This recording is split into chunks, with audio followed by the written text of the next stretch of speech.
Hey you guys, welcome back to my channel. In today's video I'm sharing another shelf cooking video where I'm just eating through everything in my fridge, my freezer, and my pantry.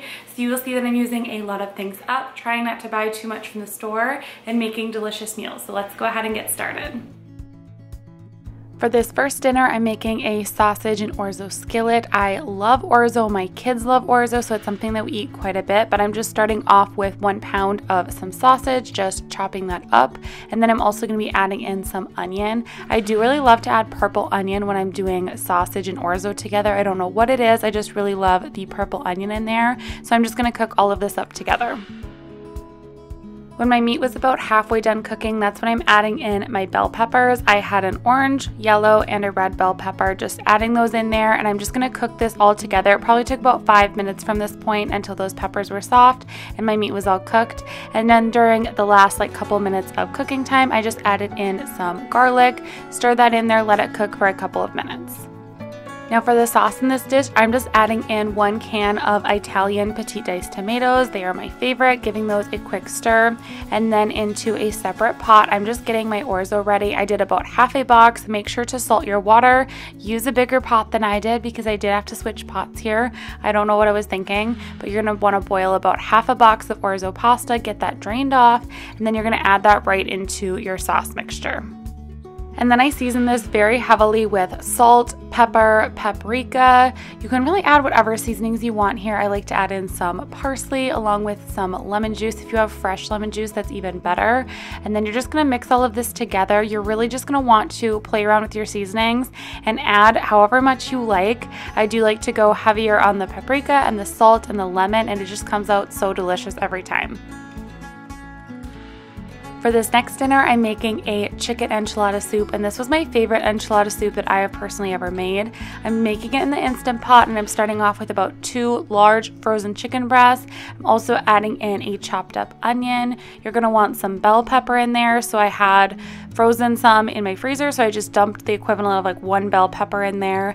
10 ounces of enchilada sauce. I just had half a can, so I used that 10 ounces up.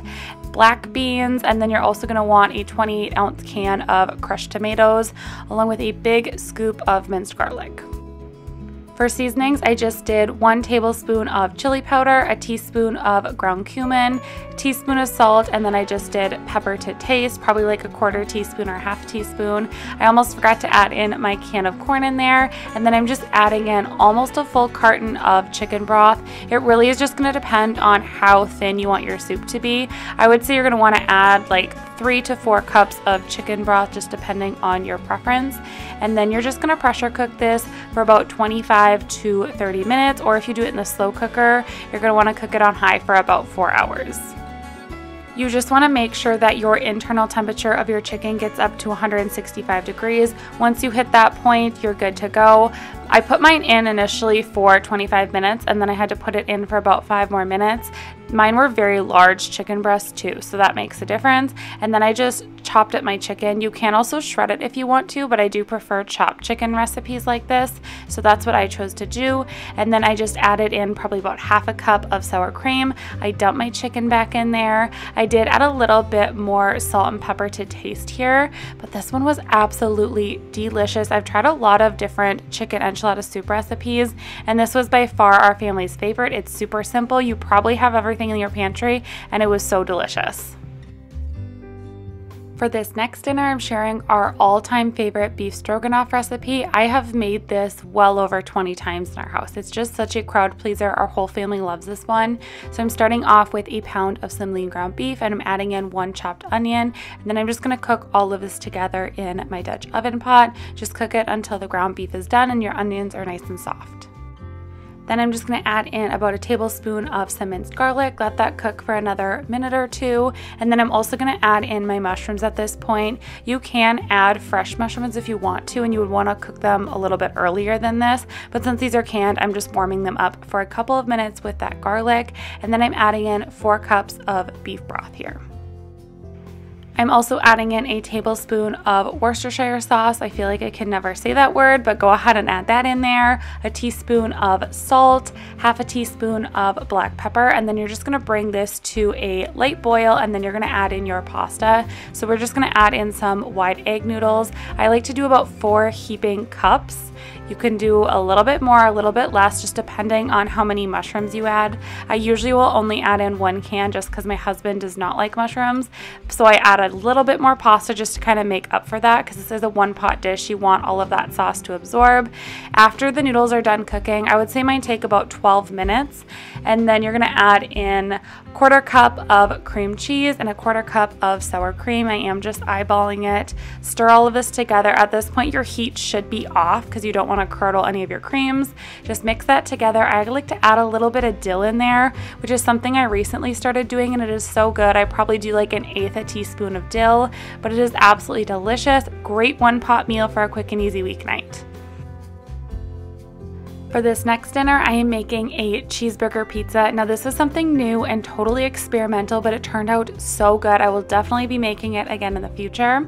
I'm just starting off with a pound of some lean ground beef and some chopped onion, browning that up together, and then we're gonna season it really well. We wanna make this taste like a burger. So I'm adding in some garlic salt. The Lowry's brand is my favorite garlic salt, such a good one. And then I'm also adding in this Steak King, which is good for like burgers or steaks. So I'm just adding that right in there. I'm just eyeballing it, and then I'm just mixing all of this together. I did like to add in a little bit of Worcestershire sauce in there. I would say probably like half a tablespoon or a tablespoon, and then I'm also adding in some tomato sauce. This did have a little bit of seasoning, but really mild. And then I have about 1.5 tablespoons of mustard here to just kind of bring out that like burger-like flavor. And then I just let this simmer for probably like 5 minutes while I was getting my pizza crust ready for the oven. Now for the pizza crust, you can totally use whatever your favorite recipe is. I will link the one that I always use. It's just like a KitchenAid mixer one. It's super quick and easy, minimal ingredients, highly recommend it. It's the one that I always use when I make my pizzas. I will link the recipe below and then like a past video where I've actually showed myself making it. But I'm just spreading this out, and then I'm going to pre-bake this in my oven. I do like to pre-bake my crust just slightly to make it not get soggy in the oven. So I put this in at 410 degrees for probably like 7-8 minutes. Make sure you poke it with a fork so it doesn't puff up. Once that was pre-baked, then I'm taking that sauce and meat mixture and I'm just spreading that all over. I did not put any extra pizza sauce or anything on here, and it worked out totally fine. So I'm just spreading that meat mixture out, and then I used a combination of cheddar and mozzarella for this. I'm pretty sure you could get away with using cheddar or mozzarella, or do the mix like I did and it will be delicious. And then I just topped it with some pickles. You could add other things here too as well. I will say next time I think I might chop the pickles just so I can get a bite of pickle in every bite of the pizza. But this one was so good. I popped this in for probably like another 10 minutes.